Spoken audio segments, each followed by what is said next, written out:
ఓం శ్రీ సాయిరామ్. భగవాన్ శ్రీ సత్యసాయి మహిమాచరికి అందరికీ స్వాగతం. భగవాన్ శ్రీ సత్యసాయి బాబా వారు తమ భక్తుల కోసం, భక్తుల బాధలు తీర్చడం కోసం, భక్తులను రక్షించడం కోసం, వారికి ఆనందాన్ని కలిగించడం కోసం చేసిన మహిమలు అన్నీ ఇన్నీ కావు. అసలు బాబావారి అవతారమే గొప్ప మహిమ. సుమారుగా 60లో జరిగిన సంఘటన.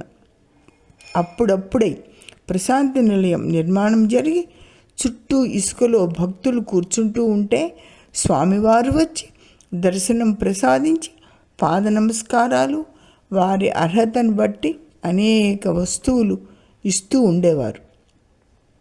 ఒకసారి ఒక భక్తుడు తన స్నేహితుడితో కలిసి ప్రశాంతి నిలయానికి వచ్చి దూరంగా నిల్చొని మాట్లాడుకుంటూ ఉంటారు. స్వామివారు వారిని సమీపానికి వస్తారు. ఆ భక్తుని స్నేహితునితో స్వామి అతని కుటుంబ విషయాలన్నీ అడిగి తెలుసుకుంటారు. స్వామివారికి దగ్గరలో ఉన్న ఒక కుండీలోని మొగ్గను తుంచి దాన్ని ఒకసారి ఊది స్నేహితుడికి ఇచ్చి స్వామివారు వెళ్ళిపోతారు. ఆ పసి మొగ్గ అది విచ్చుకోను 2-3 రోజులైనా పడుతుంది.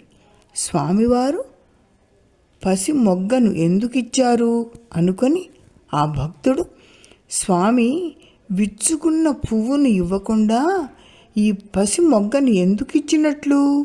స్వామివారు ఎన్నడూ మొగ్గలను తుంచరు కదా అంటూ దాన్ని తన చేతి వేళ్లతో తిప్పుతూ ఉంటాడు. దాని లోపల అతనికి ఏదో గట్టిగా తగులుతుంది. అతడు దాన్ని విప్పి అత్యద్భుతాన్ని చూస్తాడు. ఏంటంటే అందులో అతనికి స్వామి బొమ్మతో ఉన్న ఒక బంగారు ఉంగరం కనిపిస్తుంది. స్వామివారు విచ్చుకున్న పువ్వును ఇచ్చినట్లయితే ఆ ఉంగరం ఎక్కడ నిలుస్తుంది? అందుకనే స్వామివారు పిచ్చుకోని మొగ్గను ఇచ్చి దాంట్లో ఉంగరాన్ని సృష్టించి ఉంచారు. దివ్య శక్తి సంపన్నులు, అపార కరుణామయులు అయిన స్వామి భక్తులను ఇలా అనుగ్రహిస్తూ ఉంటారు. మొదటి భక్తుడు సాయి మోహన్, లీలామోహన్ సాయి పుస్తక గ్రంథకర్త. స్వామివారు ఉంగరాన్ని ఇచ్చింది అతడి స్నేహితుడికి. భక్తికి కొలమానం లేదు కదా. జై సాయిరామ్.